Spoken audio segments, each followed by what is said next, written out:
Okay, so what do we do about blocking? So I showed you guys the other day the little software that I use to kind of block stuff out. Well, you don't necessarily need that. Actually, you know what? I got to turn the sound on and get me stop sharing for one moment. I totally forgot. Share my screen, turn my sound on. There we go. Okay. So even if you don't have software, you just have a piece of paper, you just have, you know, these little Post-its, it doesn't matter. You want to draw it out. So check this out. So Orson Welles, Citizen Kane. Anybody here see it? If you haven't, you should. So this is one of the greatest movies ever made. Okay, grant you, it's old. It's from 30s, I think. So it's ancient. So it's going to be a long watch. It's the pacing's dragged out. There's a lot of stuff that takes forever in here. But this is Orson Welles.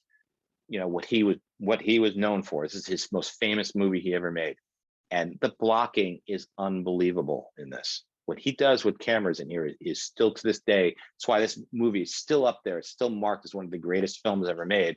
And people, even including myself, will go watch it just to be reinvigorated and go, wow, pulling this off. And one thing I want to mention about Orson Welles, when he made Citizen Kane, and this is a big production movie, I think he was like 21 or 22 years old. So he legit was a you know, genius. He was like, you know, one of those, you know, genius, you know, childs type of people. And so whenever people think about, well, what can someone who's 20 years old do? They don't know anything, right? They don't know anything. They're in their 20s. How can they do anything? I go, remember Orson Welles, what he did in his 20s? So the moral of the story here is A, never underestimate people who are younger, because you don't know what they're capable of doing, and they are capable of doing stuff. And then B, also just to realize yourself that even, you know, you may feel like you don't know much, or you may feel like that you're too young to be anyone take you serious, but you can be capable of doing amazing things at a young age. And it happens all the time. Go look at the whole trend of newer, younger directors out there. They're all in their 20s or early 30s. That's the prime of your creative juices flowing. So don't get so hooked up on, well, I'm too young, I got to wait till I'm 30 or 40 or 50 to be able to do anything. That's a bunch of BS. You should be rocking it in your 20s or 30s. 40s still going, even 50s, you don't give up. Okay, so we're going to look at this shot. So here's one of the opening shots. It's not the opening shot, but it's one of the important scenes in this movie, in the beginning of the movie. The premise here is that husband, wife, and child, right, live in this house. They somehow struck oil, or something happened that they became incredibly rich. And the mother decides that all the money is going to go into a trust that's going to take care of their child. They're poor. They're basically going to send their child away to super expensive schools. They're going to grow up understanding what it's like to be powerful and wealthy. And so the whole argument here is between the husband, the wife, and the lawyer. All takes place in one room, one shot happening. And so if you look here, here's the simple blocking. Here's the room. There's going to be a table right here. Here's a window. Here's young Citizen Kane outside playing in the snow. Watch where the blocking that happens here. We have a camera move that's going to start here, and it's just going to truck backwards for this whole scene, and then it's going to go forward again. And the whole thing takes place in one shot, and then there's going to be an edit, and we will see the edit towards the end. But let's take a look at this. And so the thing I just want to set you up for is look at the blocking. It's fairly simple here.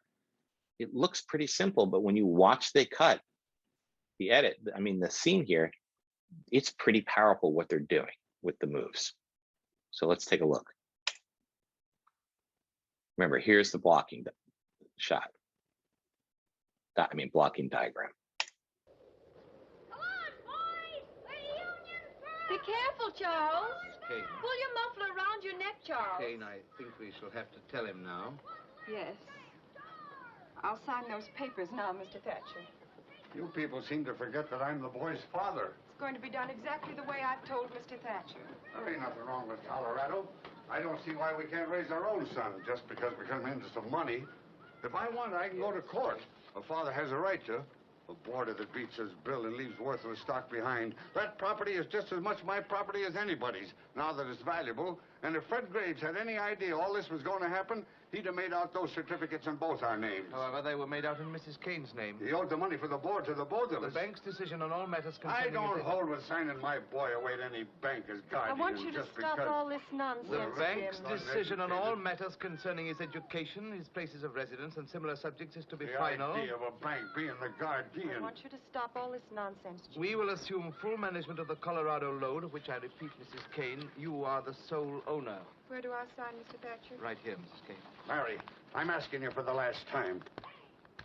Anybody think I hadn't been a good The sum of husband, a father? $50,000 a year is to be paid to you and Mr. Kane as long as you both live, and thereafter to the survivor. Well, let's hope it's all for the best. It is.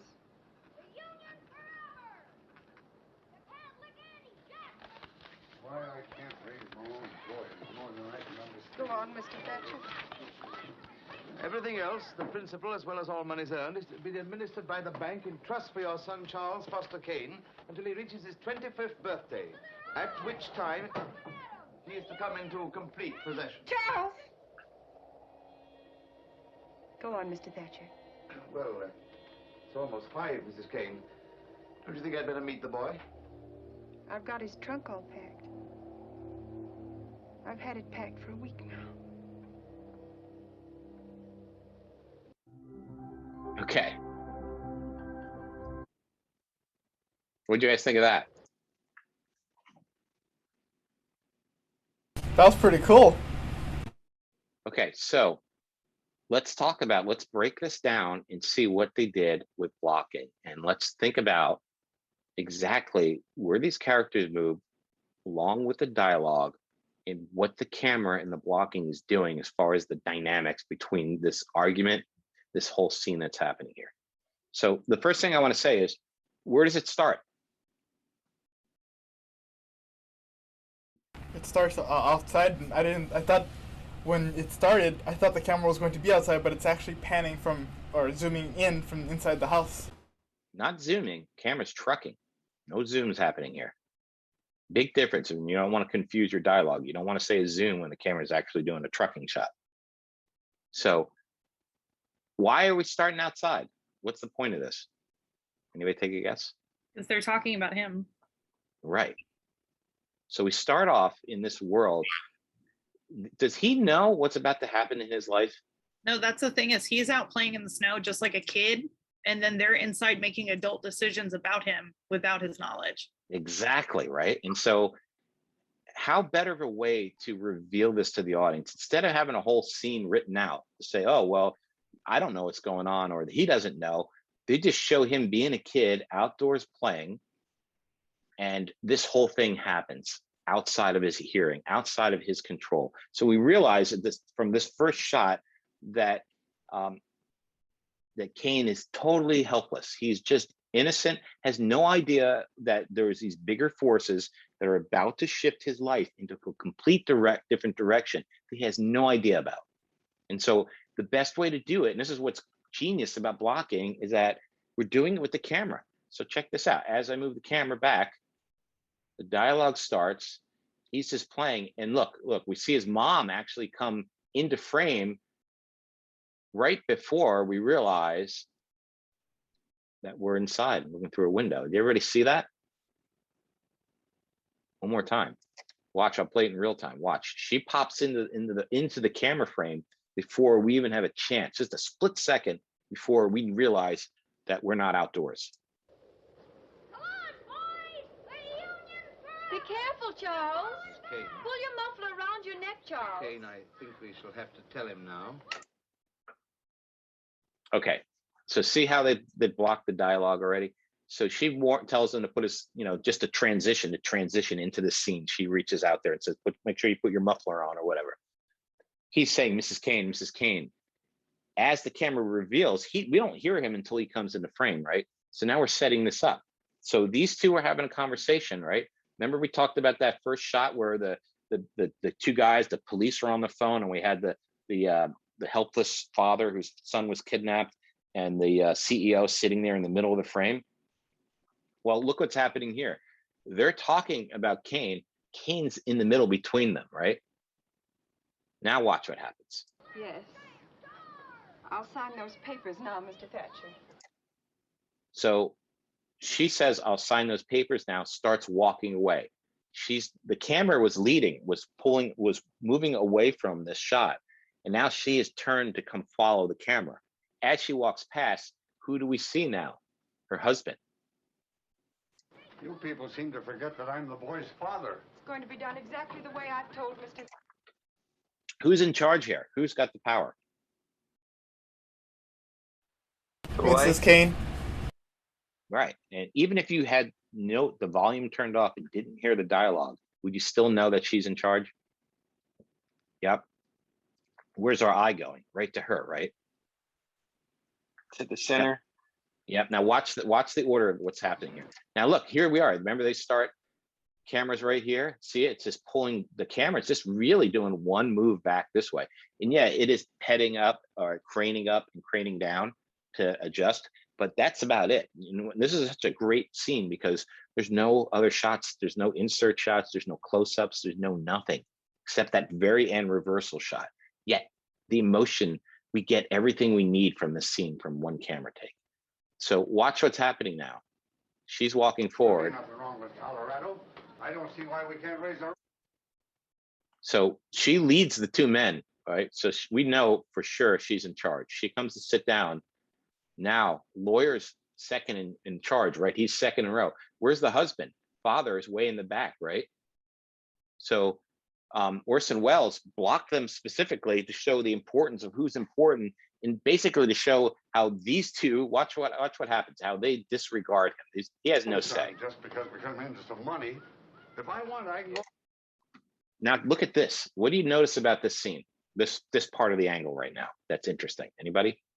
Well, Mrs. Kane and Mr. Thatcher are like even though they're off to the corner, they're still the most prominent things in the scene, and he's in the back, and Kane, the kid Charles Kane, is still further in the window, right in the window where we see him. They're still discussing him, and Mr. Kane is off to the side talking, and they're ignoring him. Right. So we look here. These two are basically in charge, the power. They're getting ready to sign the contract to transfer all the funds into a trust, and basically they're not going to have control of anything. He has no help control, but he knows so he's a little bit further in the frame, but notice that they kept the window. He's not blocking the window. He's to the side of the windows. And then at this moment, they have the actor who's playing young Kane stand and play right in the window so we can see him. So we've got power and powerless right here. Notice how clever the framing is, basically just showing us exactly how these characters are behaving, where they stand in the pecking order. And that's what this whole scene's about. It's about who's got control, who's signing away. And watch what happens. Watch a little bit further. Of course, a father has a right to. A boarder that beats his bill and leaves worthless stock behind. That property is just as much my property as anybody's, now that it's valuable. And if Fred Graves had any idea all this was going to happen, he'd have made out those certificates in both our names. However, they were made out in Mrs. Kane's name. He owed the money for the board to the both of The us. bank's decision on all matters concerned. So also notice too that as the camera came back, it came up to keep her head in. And then as they sat down, the camera dropped down a little bit lower. So they're still in the foreground, but low enough so that we can see him head to toe without cutting the top of his head off. If they kept it high, it would feel weird, but they dropped it down and tilted it up. So you see there's all this extra headroom here, but it balances out because he fills the frame right here. And then we've obviously got the window back here. Now watch what happens in this one moment. Don't hold with signing my boy away to any bank as I guardian. want you to just stop because. all this nonsense, The bank's Jim. decision on all matters concerning his education, his places of residence, and similar subjects is to be The final. idea of a bank being the I guardian. want you to stop all this nonsense, Jim. We will assume full management of the Colorado load, of which I repeat, Mrs. Kane, you are. And notice the dialogue delivery. There's a couple of moments where everybody steps over each other, but the most important things, everyone's basically pacing out the dialogue so that there's no overlap happening here, so that we clearly hear what's going on. He's the only one trying to interrupt, and then when he keeps interrupting, she just tells him to stop. But watch what he does at this moment. Sole owner. Where do I sign, Mr. Thatcher? Right here, Mrs. Kane. Larry, I'm asking you for the last. You guys see that? So the moment she's about to sign it away, he takes his last chance, steps up to the table, gets bigger in frame, gets more powerful because he's trying to stop her. He's like, Mary, I'm about to tell you for the last time, you have to, don't sign that. So he's showing his authority right here. Notice he got bigger. Notice the camera tilted up and they got a little bit smaller in the frame. Now watch. Time.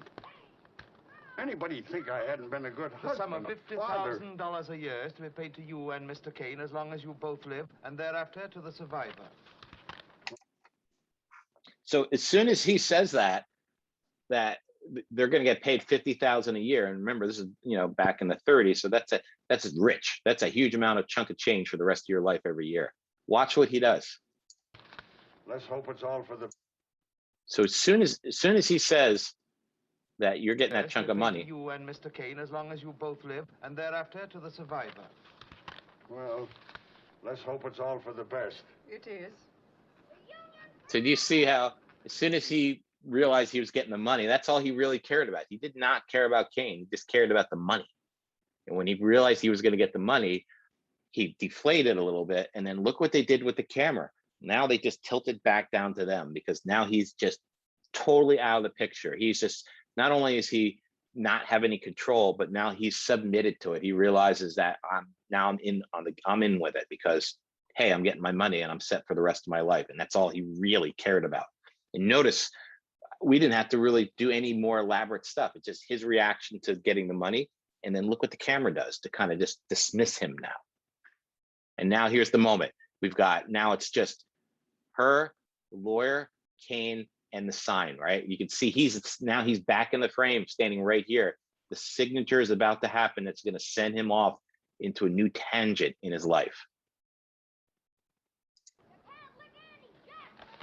Why I can't raise my own boy. And now Dad walks off into the background. He's now totally just background material. He's no longer has any threat. He has all his authority or any chance of changing her mind is totally gone. Once the signature happens, he's got his money. He's just wandering off. Now she stands up, the camera follows her. Go on, Mr. Thatcher. Everything else, the principal as well as all monies. Last thing I want to point out is, so Dad goes back, walks away first, right? Watch what he does. So he walks away. Go on, Mr. Thatcher. Everything else, the principal as well as. You already see that? He closed the window. Why did he do that? To show that Charles Kane is done now. They signed it. He has no more influence in it, right? Could be. You might be right about that, but I think- I'm going to say go ahead.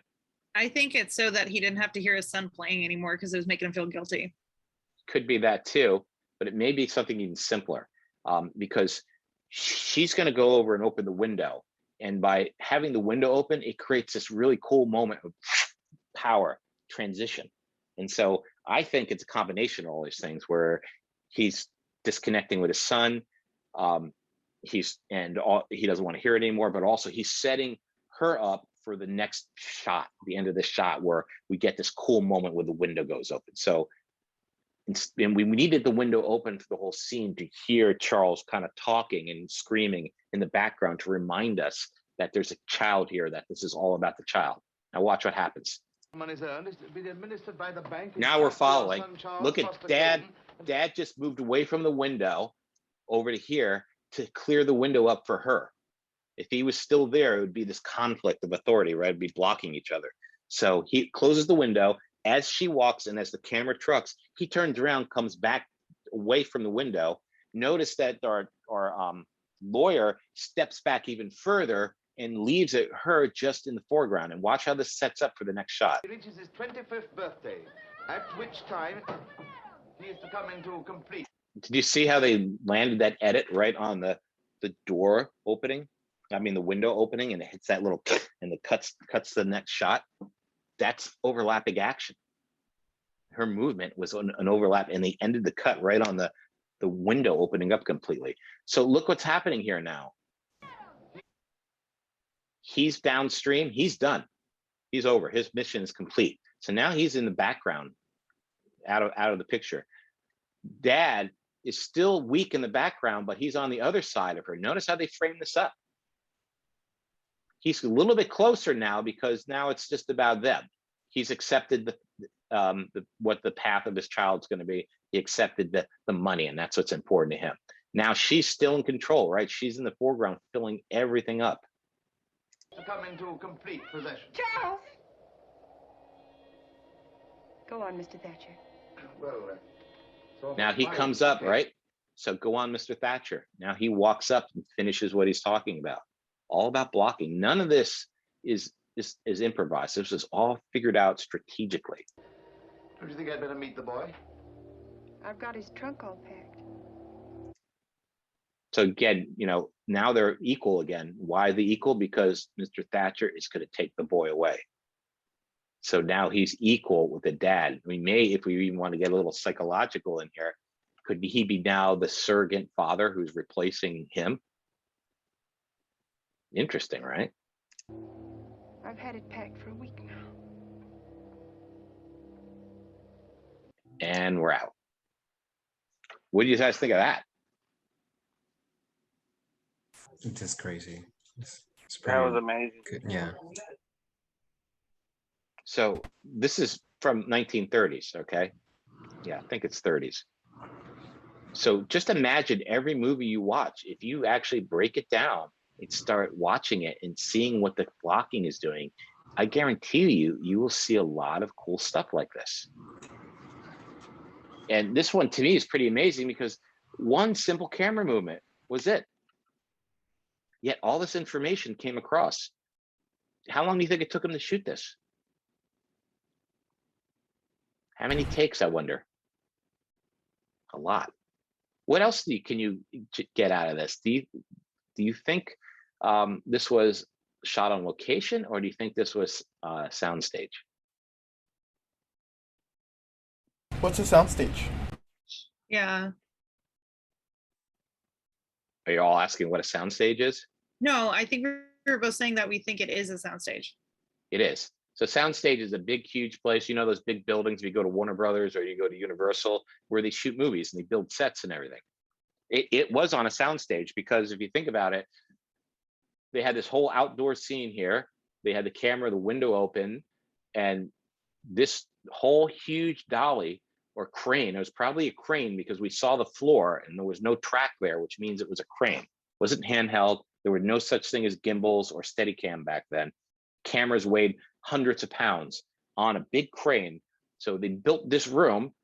They built an outdoors. They made fake snow and all this stuff there. And then here is the empty part of the stage where the track is actually laid from here all the way back. And then the dolly is here with this huge arm on the dolly. And they're just back. They need to back up this amount of track back here. So it's actually a pretty big look area that they're doing this in.